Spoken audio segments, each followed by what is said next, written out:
Natural hair colour కోసం చూస్తున్నారా? అయితే Anoos henna and black expert వాడండి. లీగల్ అడ్వైస్ కార్యక్రమానికి స్వాగతం. నాతో పాటు అడ్వకేట్ వెంకటేశ్వరి గారు ఉన్నారు. నమస్తే అమ్మా. నమస్తే అండి. అమ్మ, పుష్ప అనే ఒక అమ్మాయి మన స్టూడియోకి వచ్చారమ్మా. ఓకే. మీతో మాట్లాడాలి, మీ సలహాలు సూచనలు కావాలని. వాళ్ళకి ప్రమేయం లేకుండానే ఒక చిన్న ఇష్యూలో ఇరుక్కున్నారు.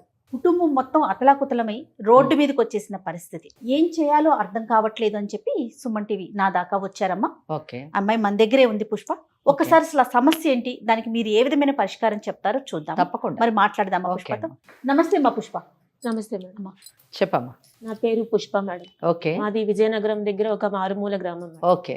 నేను నా హస్బెండ్ అక్కడ నుంచి వైజాగ్ వచ్చాం మేడం. అక్కడ మా ఆయన ఆటో వేసుకొని బతికే వాళ్ళం మేడం. అక్కడే నాకు 2 ఆడపిల్లలు పుట్టారు మేడం. ఓకే. అయితే బతుకు తెరువు కోసం ఈ సిటీకి వచ్చాం మేడం. ఓకే. వచ్చిన తర్వాత సుబ్రహ్మణ్యం సార్ అని ఒక బిజినెస్ ఆయన దగ్గర మా ఆయన ఆటో మానేసి కారు డ్రైవర్ గా చేరాడు మేడం. ఓకే. బాగానే చూసుకున్నాడు మేడం. మరి అన్ని బాగానే ఉన్నాయిగా. మీ ఆయన ఏమన్నా మిమ్మల్ని ఇబ్బంది పెడుతున్నాడా? లేదు మేడం, మా ఆయన జైలుకు వెళ్ళాడు మేడం. జైల్లో ఉన్నాడా? ఎందుకు? ఆయన ఏదో యాక్సిడెంట్ చేశాడు మేడం. ఎవరు? మీ ఆయన? కాదు మేడం, మా వానర్ మేడం. ఓకే. అవును, ఓనర్ చేసి ఓనర్ జైల్లో ఉండాలిగా మేడం. ఆయన మాకు చాలా హెల్ప్ చేశాడు మేడం. ఆ హెల్ప్ చేసిన దీంతో ఆయన ఒక రోజు మా ఆయనకి నేను ఇలా యాక్సిడెంట్ చేశాను, సో నా తరపున నువ్వు జైలుకి వెళ్ళు, నేను ఒక కొద్ది రోజుల్లో నీకు ఇడిపిస్తాను, నీకు ఒక 5 లక్షల రూపాయలు ఇస్తాను, నీ బిడ్డల్ని చూసుకుంటాను, చదివిస్తాను, మీకు ఒక భరోసాగా ఉంటాను అని చెప్పాడు మేడం. అయ్యో, ఓకే. ఇదేంటమ్మా? అది మా ఆయనకి ఆశ పుట్టింది మేడం. 5 లక్షలు? అవును మేడం. పరిస్థితి బాగాలేదు, బతుకు తెరువు కోసం సిటీకి వచ్చాం మేడం. మాకు ఎవరు లేరు, నాకు అమ్మా నాన్న లేరు మేడం. నాకు మా ఆయనకి నేనే అలాగే బతుకుతున్నాం మేడం. మా ఆయన చెప్పితే ఒప్పుకోలేదు మేడం. నేను వద్దు అయ్యా, వెళ్ళొద్దు, నువ్వు జైలుకి వెళ్తే మా పరిస్థితి ఏంటి, నాకు ఇక్కడ ఎవరున్నారు, పిల్లలు 2 ఆడపిల్లలు, మాకెవరు చూస్తారయ్యా అని నేను బతిమలాడాను మేడం. అయినా మా ఆయన ఒప్పుకోలేదు మేడం. పరిస్థితి అంతా చెప్పి నన్ను బలవంతంగా ఒప్పించారు మేడం. ఒప్పించి వచ్చేస్తానన్న మనిషి 3 నెలలు అవుతుంది మేడం, ఇంకా రాలేదు.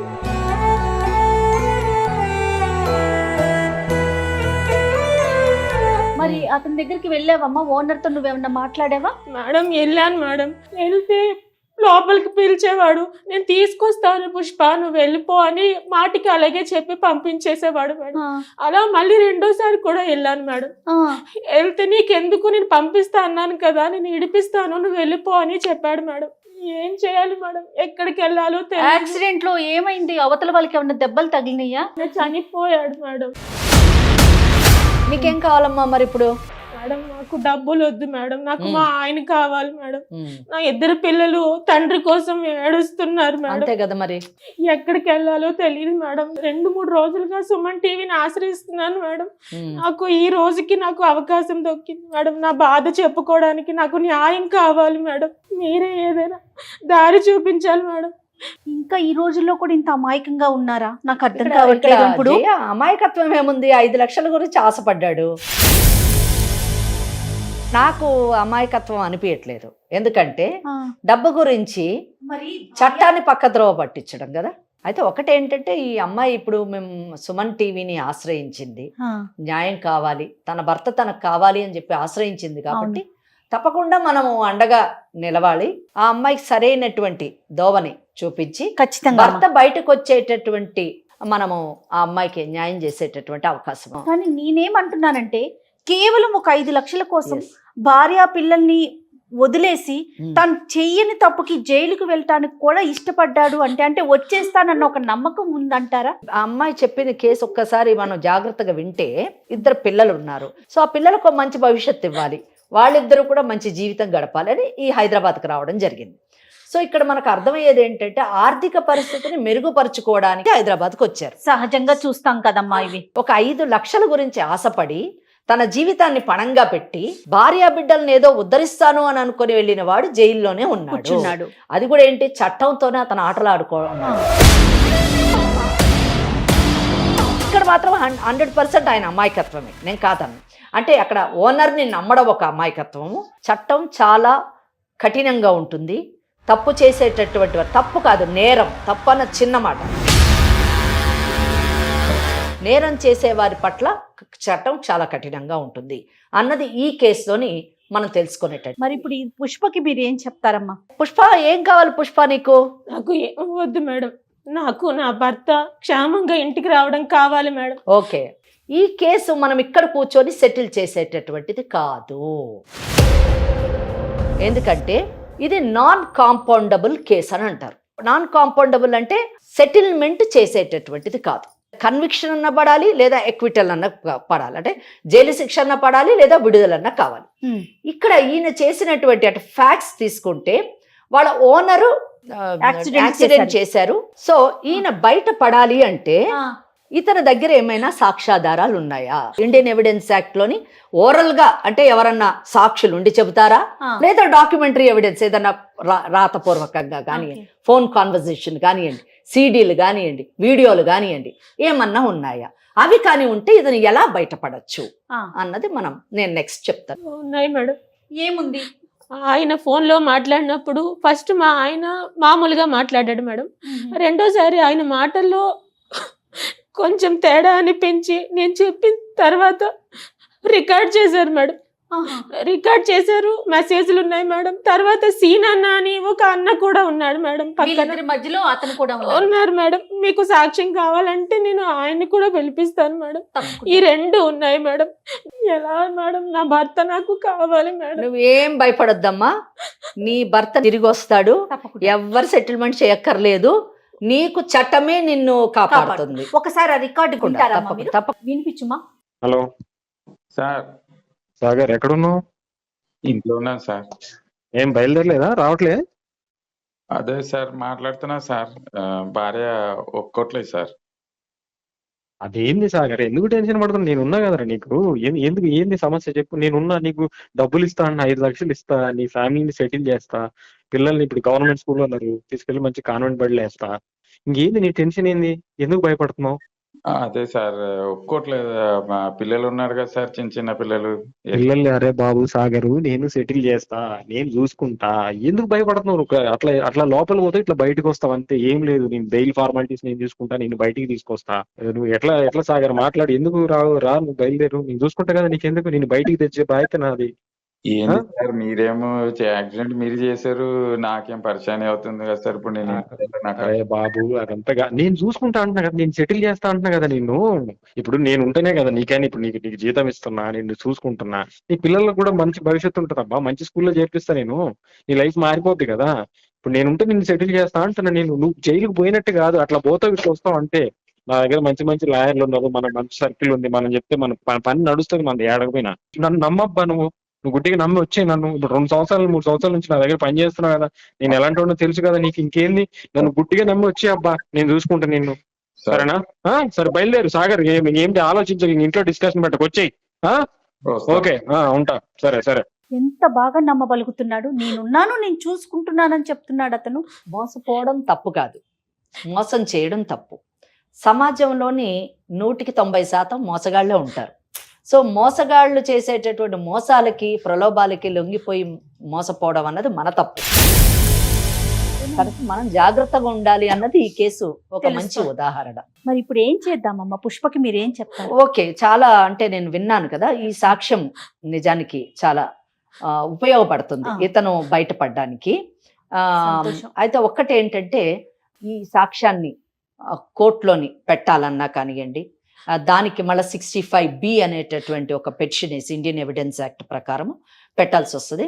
అయితే ఇతను బయటపడడానికి ఏంటంటే, నేను తప్పు చేశాను, ఇది జరిగింది అంటే 191 కింద ఇతను ఫాల్స్ ఎవిడెన్స్ ఇచ్చాడు కదా, ఇండియన్ పీనల్ కోడ్. ఇప్పుడు మీరు ఇమీడియట్ గా క్రిమినల్ ప్రొసీజర్ కోడ్ కి షిఫ్ట్ అయిపోవాలి. షిఫ్ట్ అయిపోయి 306 section 306 of criminal procedure code కింద పిటిషన్ పెట్టుకోవాలి. ఏ కోర్టులో అయితే కేసు నడుస్తుందో, వింటున్నావమ్మా?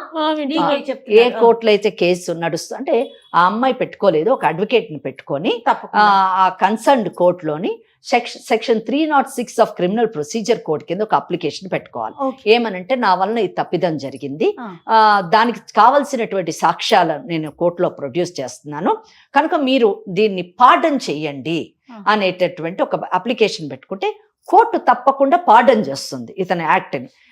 అప్పుడు ఒక ఆర్డర్ పాస్ అవుతుంది. ఎందుకు పార్డన్ చేస్తున్నారు అనేటటువంటి కారణాలు చూపిస్తూ అప్పుడు వాళ్ళు పార్డన్ చేయడం జరుగుతుంది. అప్పుడు ఎఫ్ఐఆర్ని ఆల్టర్ చేస్తారు. ఆల్టర్ అంటే చేంజ్ చేస్తారు అనమాట. అంటే అందులో ఉన్నటువంటి అక్యూజ్ని తీయడమనో లేదా సెక్షన్స్ తీయడమనో ఇలా చేసి ఈ కేసు నుంచి బయటకు పంపించేటటువంటి అవకాశం ఒకటి ఉంది. ఇంకోటి రెండోది, కావాలంటే హైకోర్టులోని కూడా సెక్షన్ 482 కింద క్వాష్ పిటిషన్ కూడా వేసుకోవచ్చు. లేటెస్ట్ డెవలప్మెంట్ తోని ఇది ఉన్నది, ఇట్లా జరిగింది యాక్చువల్గా అని చెప్పేసి 482 కూడా వేసుకునేటటువంటి అవకాశం ఉంది. క్వాష్ పిటిషన్ కూడా అతని మీద ఆల్టర్ అయినప్పుడు అతని మీద ఇవన్నీ పడి అతను కేసు కంటెస్ట్ చేస్తే ఒకవేళ మనం చెప్పలేము, కన్విక్షన్ అన్న పడచ్చు, ఎక్విటల్ అన్నకు పడచ్చు. అంటే ర్యాష్ అండ్ నెగ్లిజెంట్ డ్రైవింగ్ కాదు అని ఆయన ప్రూవ్ చేసుకున్నాడు అనుకోండి, అతనే వచ్చి పడ్డాడు లేదా తాగి వచ్చి పడ్డాడు అని కూడా చెప్తుంటారు. ఇతను తాగి డ్రైవ్ చేస్తున్నాడు కాదు, ఆ పడ్డవాడే తాగి వచ్చి పడ్డాడు అనేటటువంటి కేసు టర్న్ అయింది అనుకోండి, ఈ విల్ బి క్లీన్, ఎక్విటల్ వెళ్ళిపోతాడు. చాలా జాగ్రత్తగా ఈ కేసు చేయవలసి ఉంటుంది.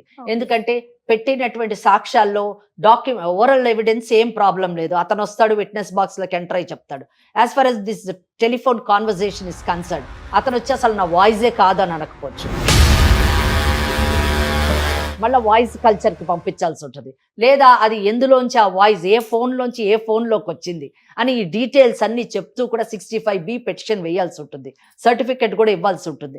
IVF చికిత్సలో 25% భారీ discount. Andro max advanced male infertility centre. మరి అసలు ఒక్కసారి ఓనర్ తో మనం ఏమైనా మాట్లాడొచ్చా? తన కన్వర్జేషన్ ఎలా ఉంది అనేది తెలుసుకోవాలి. మాట్లాడండి. దాంతోని మీకు నాకు ఆమెకు కూడా తెలుస్తుంది వెదర్ ఆమె చెప్పినటువంటి ఫ్యాక్ట్స్ కరెక్టా కాదా అని చెప్పేసి.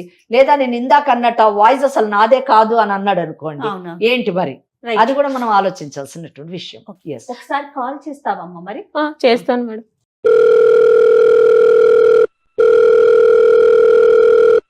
Hello hello sir. చెప్పమ్మా. సార్ నేను పుష్పాని సార్. చెప్పమ్మా, ఏంది ఫోన్ చేసినావు? సార్ మా ఆయన్ని తెస్తా అన్నారు కదా సార్. ఏందమ్మా ఇప్పించేది? ఇక నాకేం పని లేదా? నీ విషయమేనా ఇప్పుడు? సార్ మీరు అలా అనొద్దు సార్, మీరే కదా సార్ పంపించారు, తీసుకొస్తానని చెప్పారు కదా సార్. ఏడికమ్మా తీసుకొచ్చేది? సార్ ఏం తీసుకొచ్చేది? చెప్పారు సరే అన్నాను. ఇదే పనా నాకు? నాకు ఎన్ని పనులు ఉంటాయి? నీకు సేవ చేసుకుంటూ కూర్చోటమేనా? ఏదో సరే మనోళ్ళు కదా, సరే ఏదో సాయం చేద్దాం అనుకుంటే ఇది పొద్దుస్తమానం. ఇప్పుడు మొన్న ఇంటికి వచ్చావంట, అంతకు ముందు ఇంటికి వచ్చావంట, ఆ వాచ్మెన్ చెప్పాడు. ఇంకా పొద్దుస్తమానం ఇదేనా? సరే ఇప్పుడు ఇంటికి వస్తుంది సర్లే అనుకుంటే ఇప్పుడు మళ్ళీ ఫోన్లు. సార్ వినండి సార్, నేను చెప్పకుండా మీరు ఎందుకు అలా మాట్లాడుతున్నారు సార్? 2 సార్లు కాదమ్మా, అట్లా ఎన్నిసార్లు ఫోన్ ఏంది? ఇప్పుడు ఏదైనా పని ఉంటే అయితే చేస్తాం, లేకపోతే టైం పడుతుంది. మీరు ప్రతిసారి ఇట్లా ఫోన్ చేసి విసిగిస్తే అది ఎట్లా, ఏం చేయాలి నేను? సార్ మీరు తప్ప నాకేమి పని లేదా ఇక? సార్ అలా అనొద్దు సార్, మీరు చెప్తే కదా సార్ మా ఆయన వెళ్ళిండు. ఇప్పుడు మీరు అలా అంటే నేను ఎవరికి చెప్పుకోవాలి సార్? నా పిల్లలు అడుగుతున్నారు సార్ నాన్న కావాలని. మీరు 2 నెలలు అని చెప్పారు సార్, ఇప్పుడు 3 నెలలు అయిపోయింది సార్. ఇంటికి వస్తే పంపించేస్తున్నారు సార్. ఇది కరెక్ట్ కాదు సార్, మాకు న్యాయం చేయండి సార్. ఇక్కడ ఏడిస్తే ఏం కాదు, అర్థమవుతుందా? ఫస్ట్ ఆఫ్ ఆల్ మీ ఆయన తప్పు చేయకుండా ఉండాల్సింది.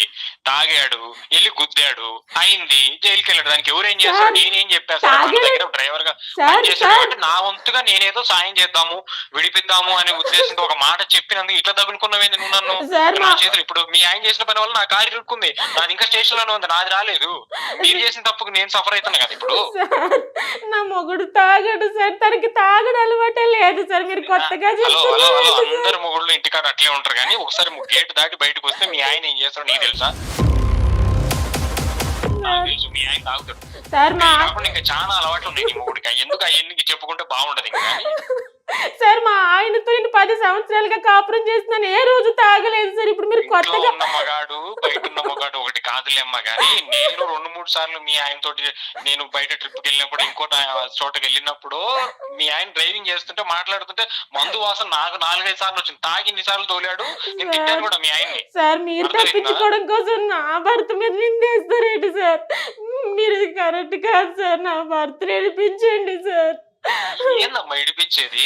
తప్పు చేసాడు పోయాడు, నేను నా వంతుగా చెప్తాను, అది అయితే అయింది లేకపోతే మీరేదో ఇప్పుడు రుబాబు లెక్క చేయటము, బుద్ధస్తమానం ఇంటికి రావటము, ఇన్నిసార్లు ఫోన్ చేయటము, ఇట్లా చేస్తే అసలు చేసేది కూడా చేయండి. నాకు అసలు ఏం అవసరం నీకు చేయడానికి? అసలు ఏదో నా దగ్గర డ్రైవర్ గా పెట్టుకున్నాను, 2 సంవత్సరాలు చేస్తున్నారు, సపోర్ట్ చేసిన అంతవరకే. నా చేతిలో ఉంటే చేస్తలేదు. బుద్ధస్తమానం ఏదో నేనేదో మీకు అప్పులోళ్ళగా ఏదో బాకీ ఉన్నట్టు అన్నిసార్లు ఫోన్ చేస్తే అయితే చేస్తాను లేకపోతే లేదమ్మా. మీరు అట్లానో చూడమ్మా, ఇప్పుడు నేను మీకు చేయాల్సిన దానికంటే చాలా ఎక్కువ చేశాను. 20,000 జీతం ఇస్తాను. ఇవాళ రేపట్లో ఎవరు ఇస్తారమ్మా డ్రైవర్లకి? 15,000 నెలంతా కొట్టుకుంటే 15,000 కంటే ఎక్కువ జీతం. 20,000 ఇచ్చాను, 20,000 ఇస్తున్నాను. ఇస్తున్నా లేదా? సార్ అది మేము పని చేస్తున్నాం కాబట్టి ఇచ్చారు సార్. అవునమ్మా ఇచ్చినాను, అంతవరకే. ఇక అప్పుడప్పుడు అయ్యి చిన్న చిన్న అడుగుతా ఉంటాడు, సార్ ఒక 100 కావాలి సార్, ఒక 200 కావాలి సార్, అర్జెంట్ సార్. నా అడిగిడికి ఫ్రెండ్స్ పోయినప్పుడు చేస్తున్నాడు. నేను చేసిన కాడికి సపోర్ట్ చేసినాను. మొన్న ఏదో పిల్లోడికి ఏదో కావాలనుకుంటే ఒంట్లో బాగాలేదు, ఏదో హాస్పిటల్ అంటే అది ఇచ్చాను. నేను చేసిన కాడికి సపోర్ట్ చేస్తాను కదమ్మా. సార్ మీరు అలా చేస్తున్నారని మీ మాట కాదనలేక మా ఆయన జైలుకు పోతే ఇప్పుడు ఏమో ఇలా మాట మార్చేస్తున్నారు అమ్మా సార్. మీరు మంచిగా మాట్లాడండి, అర్థం అవుతుందా పుష్ప? నువ్వు మంచిగా మాట్లాడు. మంచిగా మీ ఆయన జైలు మాట్లాడుతున్నారు పోయింది, మీ ఆయన తాగి చేసిన తప్పుకు ఆయన జైలు పోయినాడు, అర్థం అవుతుందా? ఏదో నా కోసం ఏదో ఆయన ఏదో చారిటీగా చేస్తే నా కోసం పోయినట్టు మాట తాగాడు, గుద్దాడు, పోయాడు. సార్, నా దగ్గర సార్. పని చేశాడు కాబట్టి నేను బాధ్యతగా బయటికి తెప్పిద్దాం అనుకున్నా, నేను అంతవరకే. అంతేగాని నువ్వు ఏదో డిమాండ్ చేసి మాట్లాడితే సార్ ఎట్లా డిమాండ్ అవుతుంది? ఏంటి సార్? డిమాండ్ ఏంటి సార్? మీరు చేసిన పనికి నా మొగుడు జైలుకి వెళ్ళాడు సార్. నేనేం చేశా? ఆగు పుష్ప ఆగు. నేనేం చేశా? నేను సార్ నేను మీరు చేసిన పనికి మీ ఆయన జైలుకి వెళ్ళటం ఏంటి? మీరు కదా సార్ నేను- యాక్సిడెంట్ చేశారు. ఏంది ఏంది మీరు ఏదమ్మా? కదా ఏంది సార్ ఏమన్నా? యాక్సిడెంట్ చేశారు. నేను చేశానా అవును యాక్సిడెంట్? సార్. ఎవరు చెప్పారు నేను చేశానని? సార్ ఏం నీ సార్? మొగుడు గుద్దితే నేను ఏడో బయట ఉన్న అప్పటికప్పుడు పోయి మాట్లాడినా. నేను బెయిల్ ట్రై చేస్తే రాలే, తీసుకెళ్లి లోపలేసారు. నీ మొగుడు గుద్దితే కారు తాగి చచ్చాడు అక్కడ మనిషి, అర్థమవుతుందా? ఇప్పుడు నా నెత్తిన వేసుకున్న సమస్య నేను చేశానంట. మీలాంటి వాళ్ళు పని వాళ్ళు ఎక్కడ ఉంచాలో అక్కడే ఉంచాలి. సార్ మీరు- లోపలికి రానిచ్చి మంచిగా చూసుకుంటే చూసుకో టైంకి జీతం ఇచ్చి ఇంకా మంచి చెడుకు ఇట్లాంటి వాటికి సహాయం చేస్తుంటే ఇక ఇట్లా నేను నెత్తిన కూర్చుంటారు. ఇప్పుడు నా బుర్ర తింటున్నారు. నువ్వు అసలు ఎందుకు చేస్తావు ఫోన్ నాకు ఊరికే? సార్ మీరు అలా అనొద్దు నాకు సార్. 100 పనులు ఉంటాయి. అదిగో అమ్మా అయినో నాకు 100 పనులు ఉంటాయి. నువ్వు ఒక్కదానివే కాదు, నాకు 100 పనులు ఉంటాయి. నాకు కంపెనీలు ఉన్నాయి, ఇంకోటి ఉంది, ఆఫీసులు ఉన్నాయి, మీటింగ్లు ఉంటాయి. నాకు బయటకు వెళ్ళేది ఉంటే 100 ఉంటుంది. నాకు ఫ్యామిలీ ఉంది. సార్. పొద్దుస్తమానం నువ్వు నీ మొగుడు ఇదేనా నాకు? ఇంకా సార్ నేను మాట్లాడనివ్వండి సార్. మీరే నన్ను మాట్లాడనివ్వట్లేదు. మీరు కావాలని తప్పించుకుంటున్నారు సార్. నా బిడ్డలు ఏడుస్తున్నారు సార్. మీరు డబ్బులు మా చూపించి మమ్మల్ని బాగా అన్యాయం చేశారు సార్. సార్ మాకు డబ్బులు వద్దు, ఏం వద్దు సార్. నా పిల్లలకి తండ్రి కావాలి, నాకు నా భర్త కావాలి సార్. ఇంతకన్నా నేను ఇంకేం మిమ్మల్ని కోరుకోను సార్. దూరంగా వెళ్ళిపోతాం సార్, ఎక్కడికి పోయి బతుకుతాం సార్. చూడమ్మా, మీకు నా పుణ్యం వంతు అయితే ఉంటుంది సార్. చేస్తా, లేకపోతే లేదు, అంతవరకే. మీరు నన్ను డిమాండ్ చేసి మాట్లాడటానికి లేదు పుష్ప, వింటున్నావా? డిమాండ్ చేసి మాట్లాడటానికి లేదు. మీకు మాకు ఉన్న సంబంధం డ్రైవర్ కి ఓనర్ కు ఉన్నది మాత్రమే. పని చేశాడు, యాక్సిడెంట్ చేసుకున్నాడు, గుద్దుకున్నాడు, లోపలికి పోయాడు, తాగి చేసిన తప్పుకి ఇబ్బంది పడుతున్నాడు. నా చేతిలో ఉన్న కాడికి నేను విడిపిస్తా అంతే. నువ్వు ఏదో హక్కు కింద బాధ్యత కింద ఏదో వచ్చి పొద్దుస్తమానం ఇంటికి అడిగి రావడము, లేకపోతే ఇట్లా ఫోన్లు చేయడం అయితే పద్ధతి కాదు. 2-3 సార్లు చూస్తా, ఈసారి బ్లాక్ చేసి పడేస్తా, అర్థమవుతుందా? సార్ అలా చేస్తే మేము బతకాలి, చచ్చిపోవాలి సార్. మా పిల్లల ముఖం చూసి ఆలోచించండి సార్. మీరు అనవద్దు సార్. ఎలాగైనా నా భర్తను మాకు ఇప్పించండి సార్. మాకు డబ్బులు వద్దని మీకు చెప్తున్నా సార్. ఏం డబ్బులమ్మా? డబ్బులేంది? కొత్త డబ్బులు మాటలేంది? డబ్బులు ముచ్చటేంది? డబ్బులేంది? సార్ మీరు అనే కదా సార్ నా మత్తును పంపించేశారు. నేనేం డబ్బులన్నమ్మా? 5 లక్షలు డబ్బు ఇస్తా అని చెప్పి మా ఆయనకేమో ఆశ పెట్టి పంపించేశారు కదా సార్. నేను ఎప్పుడు చెప్పానమ్మా 5 లక్షలు డబ్బులు ఇస్తా అని? సార్ ఇప్పుడు నా పరిస్థితి, నా పిల్లల పరిస్థితి ఏంటి సార్? ఏందమ్మా నీ పరిస్థితి, నీ పిల్లల పరిస్థితి? సరే నేను చూసుకుంటాలే. ఏంటి సార్ మీరు చూసుకుంటారు? నేను చూసుకుంటా, ఉండు. సార్ మిమ్మల్ని నేను ఒక అన్నలా భావించాను సార్. మీరు ఇప్పుడు ఆ మాట అనడం కరెక్ట్ కాదు సార్. నేను చూసుకుంటాను, బానే ఉంటావుగా. సార్ ఒకటి చెప్తున్నా సార్. మర్చిపోవాడు, బయటికి రాడు, అది టైం పడుతుంది కానీ నేనున్నా నీకు. సార్ అంత మాట అనొచ్చండి సార్. సార్ నా భర్తను ఎలా తెచ్చుకోవాలి నాకు తెలుసు సార్. నా దగ్గర అన్ని ఆధారాలు ఉన్నాయి సార్. ఏం ఆధారాలు ఉన్నాయి సార్, పుష్ప, ఆధారాలు నేను చెప్పింది ఉన్నాయి సార్. విని ఇప్పుడు నాతో అడ్జస్ట్ అవ్వు. ఆయన వస్తాడో రాడో నాకు తెలీదు. సార్ నా దగ్గర ఆధారాలు ఉన్నాయి సార్. మీరు అన్న ఏం మాట ఆధారాలు ఉన్నాయమ్మా నీ అనొద్దు దగ్గర? సార్. ఏమున్నాయి ఆధారాలు? ఉన్నాయి సార్. ఆధారం ఉంటే ఏం చేస్తావు? పో, ఎక్కడికి పోతావు? పో, ఏం చేసుకుంటావు చేసుకోపో. నేను కూడా చేస్తాను, నేను చేసి. ఏం తమాషాలు ఉందా? ఆధారం ఉన్నాయంటే ఫోన్లే పాపం ఏదో సాయం చేద్దామని నేను అనుకుంటే ఆధారాలు ఉన్నాయి, నన్నే బ్లాక్మెయిల్ చేస్తున్నాను. ఏం చేసుకుంటావు చేసుకోపో. తమాషగా ఉందా? అసలు నీ ఫోన్ ఎత్తడం నేను చేసిన తప్పు ఫస్ట్ చెప్పాడే పనోళ్ళు. ఇది మేడం పరిస్థితి. ఇప్పుడు నాకు ఏంటి మేడం ఆహా, ఇది మేడం పరిస్థితి కాదు, ఇది పరిస్థితి అని నీకు ఇప్పుడు అర్థమైంది. ఒక దెబ్బకు రెండు పిట్టలు అంటే ఆయన జైలుకి పంపించేసేయాలి, ఈమెని అడ్జస్ట్ అయిపోతున్నాడు, నాతో అడ్జస్ట్ అయిపోయాడు. చూడండి అమ్మా, అతను సో ఈమెని వశపరుచుకుంటాడు, ఈ సిచ్యువేషన్ యూజ్ చేసుకుంటాడు. అక్కడ అతను జైలు నుంచి బయటకు పక్కన అన్నా అన్నా అని ప్రాధాయపడుతున్నా కూడా ఏ మాత్రం ఏం చేసుకుంటావో చేసుకో అంటున్నాడు. అంటే ఎంత తేలికైపోయిందమ్మా మనుషులకి. అతను ఎలా వస్తాడు, ఇతనేమో అవును నీ ఇష్టం, ఏం చేసుకుంటావో చేసుకో అని చెప్తా ఉన్నాడు. అదే అతనికి చట్టం అంటే అంత చిన్న చూపు ఉంది. అతను 304 Part 2 కింద లేదా 302 కింద కూడా లోపలికి వెళ్ళిపోయేటటువంటి అవకాశం ఉంది. కనుక అప్పుడు అతనికి చట్టం విలువ తెలుస్తుంది, ఇలాగ మనుషుల జీవితాలతో ఆడుకోకూడదని తెలుస్తుంది, ఇతనికి కూడా బుద్ధి వస్తుంది. అతనికి ఏమొస్తుందమ్మా బుద్ధి, శుభ్రంగా వెళ్ళి లోపల కూర్చున్నాడు అనకూడదు కానీ. ఆ అమ్మాయి కాదు పిల్లల్ని పెట్టుకుని అంత బాధపడి ఏమండి ఎటు తిరిగినా గానీ మహిళే బాధపడాలి. అది చూడండి, ఈ కేసు కూడా మళ్ళీ మహిళ దగ్గరికి వచ్చి ఆగింది. చాలా బాధ అనిపిస్తుంది ఆ ఫోన్ మాట వింటుంటేనే. అందుకే మేడం ఎక్కడికి వెళ్ళాలో తెలియలేదు మేడం. నాకు మీ సుమన్ టీవీ నాకు న్యాయం చేస్తారని అనుకుంటున్నాను మేడం. ఎందుకంటే ఇప్పుడు కూడా చాలా భయంతోనే వచ్చాను మేడం. అతను అంత కర్కశంగా మాట్లాడుతుంటే నేను ఎక్కడికి పోవాలి మేడం? నాకు మీరు న్యాయం చేయగలుగుతారని నేను మనస్ఫూర్తిగా వెళ్తున్నాను మేడం. మేము చట్టానికి లోబడి మనం ఎంతవరకు చేయగలమో మన అడ్వకేట్ మేడం ఉన్నారు, వెంకటేశ్వరి గారు. అమ్మా నాకు ఇతని ఫోన్ విన్నాక ఇంకొక అనుమానం వచ్చిందమ్మా. ఇప్పుడు ఈ పిల్ల ఒంటరిగా పిల్లల్ని పెట్టుకొని ఉంటుంది, తన మీదకి అతను ఏమన్నా అంటే ఇప్పుడు నా దగ్గర ప్రూఫ్స్ ఉన్నాయని కూడా చెప్పింది కదా, వేరే రకంగా ఏమైనా ఇబ్బంది పెట్టే అవకాశం ఉంటుందేమో, ముందస్తుగా అట్లా ఏదన్నా వస్తే ఏమన్నా చెయ్యొచ్చా? తప్పకుండా ఆమె ఉమెన్స్ ప్రొటెక్షన్ సెల్ ని అప్రోచ్ కావచ్చు, తనకి ప్రొటెక్షన్ ఇమ్మని చెప్పేసి కోరొచ్చు.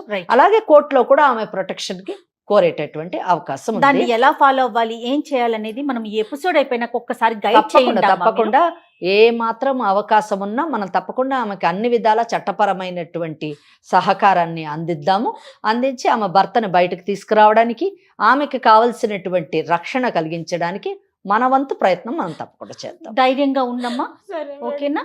సరే మేడం. నువ్వు చెప్పిందంతా నిజమే కనుక అయ్యున్నట్లయితే ఖచ్చితంగా మేము చట్టపరంగా మేడం ఉన్నారు, ఒక మీడియా పరంగా మేమున్నాం, న్యాయానికి న్యాయం జరుగుతుంది తప్పకుండా, వాస్తవాలు వెలుగులో బయటకు వస్తాయి. రైట్ అమ్మా, ఓకే అమ్మా, ఓకే తల్లి, నమస్తే అమ్మా, థ్యాంక్ యూ సో మచ్ అమ్మా.